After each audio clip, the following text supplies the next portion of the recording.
Salam sejahtera bagi kita semua.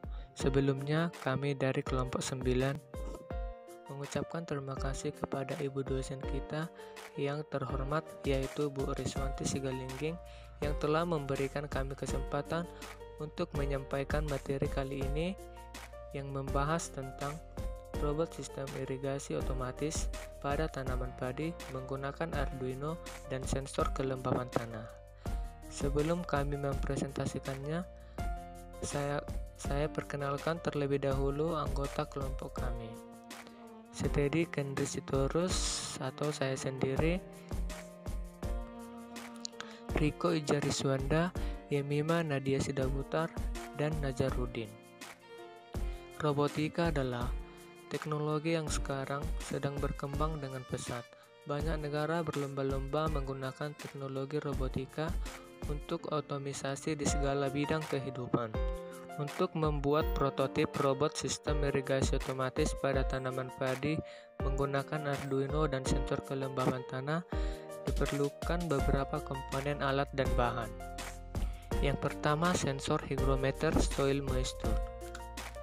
Yang pertama, Arduino Uno R3.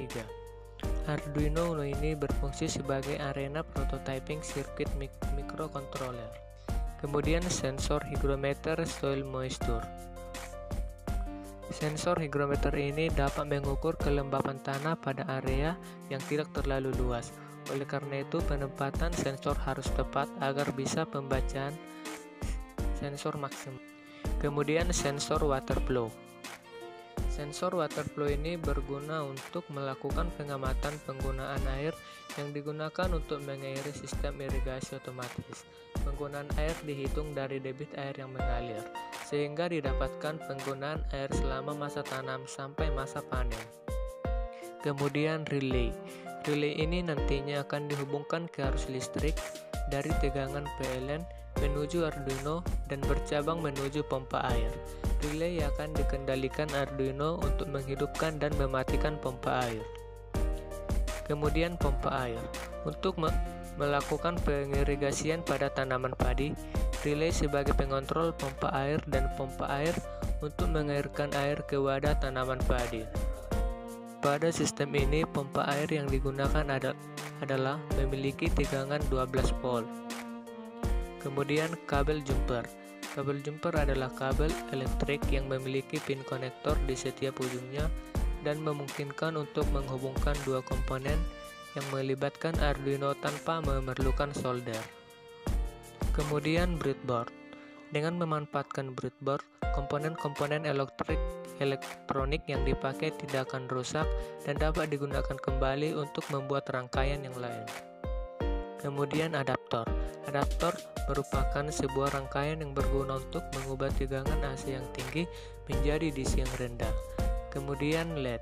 Lampu LED digunakan sebagai indikasi apakah kondisi air di dalam petak sawah dalam kondisi batas aman atau tidak, dan juga sebagai indikasi bahwa aktif atau tidaknya pompa air.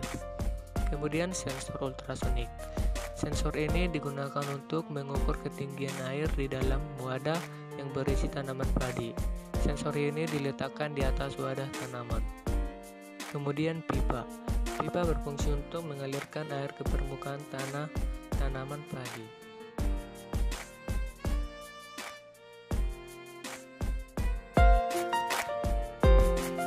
Baik, saya akan menjelaskan rangkaian atau simulasi perancangan alat pada kelompok 9. Sebelum kita membuat alat tersebut, kita harus terlebih dahulu mempersiapkan komponen alat dan bahan yang akan kita perlukan untuk membuat alat tersebut. Kemudian, kita harus memastikan bahwa alat dan bahan tersebut lengkap dan sesuai dengan kriteria proyek yang akan kita buat. Adapun alat dan bahan untuk membuat rangkaian alat tersebut yaitu Arduino Uno R3, breadboard, sensor hygrometer soil moisture atau sensor kelembapan tanah, sensor water flow, relay, pompa air, kabel jumper, adaptor, dan sensor ultrasonik. Kemudian kita merangkai rangkaian pada breadboard yang sesuai dengan gambar skematik yang telah tersedia. Kemudian kita merangkai driver relay, merangkai sensor ultrasonik, merangkai pompa. Selanjutnya kita buat diagram alir atau flowchart terlebih dahulu. Lalu setelah itu kita buat skematiknya. Kemudian kita buat diagram wiringnya atau gambar perancangan alatnya. Selanjutnya kita buat script coding pada program script. Lalu kita buat script coding program pada Arduino Uno R3. Kemudian kita sambungkan komponen-komponen dengan kabel male-female maupun kabel male-female sebagai berikut. Rangkaian sensor ultrasonik. Kita sambungkan pin break dari sensor ultrasonik ke pin 13 pada Arduino. Kemudian kita sambungkan pin enco dari sensor ultrasonik ke pin 12 pada Arduino. Selanjutnya untuk rangkaian sensor ultrasonik dengan pompa. Untuk merangkai sensor ultrasonik dengan pompa, kita menggunakan satu buah relay, yaitu relay modul.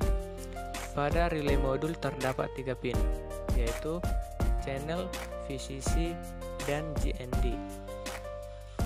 Channel output dari relay dihubungkan ke pin 7 pada Arduino. VCC dari relay dihubungkan ke 5 volt pada Arduino. Dan GND dari relay dihubungkan ke GND Arduino. Kemudian kita masukkan program pada sensor kelembapan tanah dan coding pada Arduino dengan mengcopy format .hex. Selanjutnya kita double klik Arduino pada Proteus, lalu kita paste dan kita cari file dengan format cvv.hex. Kemudian kita buka filenya dan klik OK. Yang terakhir kita run. Kemudian beginilah gambar rancang bangun atau desainnya untuk membuat alat sistem irigasi otomatis pada kelompok 9. Pada gambar rancang bangun tersebut terdapat sensor moisture soil yang berwarna putih dan pipa yang berwarna orange, dan silinder itu merupakan pot tanaman yang berisi tanah. Pada gambar tersebut terdapat seperti kolam yang berisikan air ditambah dengan campurannya untuk kebutuhan tanaman tersebut. Ketika tanah pada tanaman padi kurang dari titik kelembapannya yang dibaca oleh soil moisture atau sensor kelembapan tanah menuju ke Arduino, lalu Arduino akan memerintahkan pompa air hidup untuk mengalirkan air ke tanah secara otomatis. Jadi kelembapan pada tanah tanaman akan selalu terjaga kelembapannya. Kemudian saya akan menjelaskan diagram alir sistem kendali otomatis.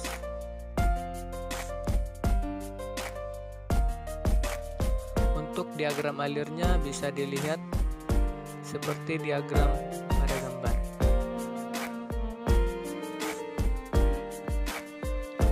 Flowchart diagram merupakan gambaran atau bagan yang memperlihatkan urutan dan hubungan antara proses dan instruksinya.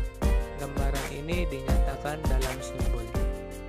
Dengan demikian, setiap simbol menggambarkan proses tertentu, sedangkan hubungan antar proses digambarkan dengan garis penghubung. Pada gambar diagram tersebut dijelaskan bahwa nilai set point level muka air lahan percobaan ditentukan pada ketinggian 0 sampai 5 cm. Ketika level muka air di lahan percobaan berada di bawah 0 cm, maka mikrokontroler akan memberikan sinyal untuk mengaktifkan relay yang akan mengaktifkan motor kran elektris untuk buka. Demikian juga sebaliknya, ketika level muka air di lahan percobaan berada di atas 5 cm, maka mikrokontroler akan memberikan sinyal untuk mengaktifkan relay dan motor kran elektrik untuk tutup. sistem pengaturan air akan menjadi lebih akurat karena proses kendali dilakukan dengan sistem mikrokontroler dan tinggi level muka air tidak hanya dapat dipantau, tetapi juga dapat diukur. Kemudian saya akan menjelaskan tentang perancangan program.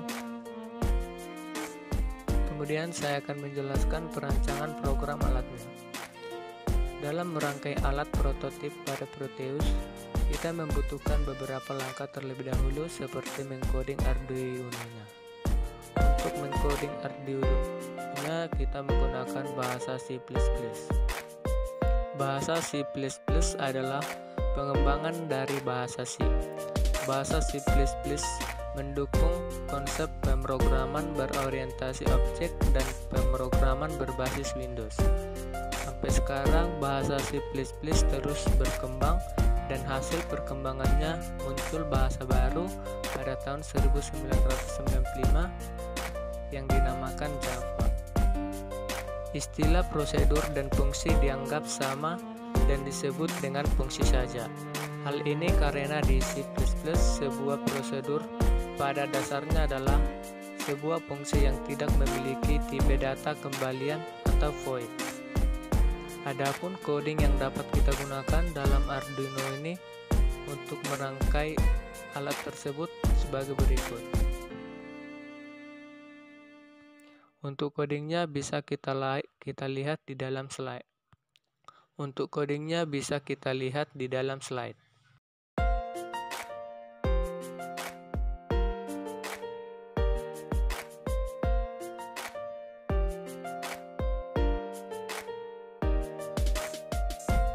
Dari perancangan yang dilakukan, maka dapat diperoleh kesimpulan sebagai berikut.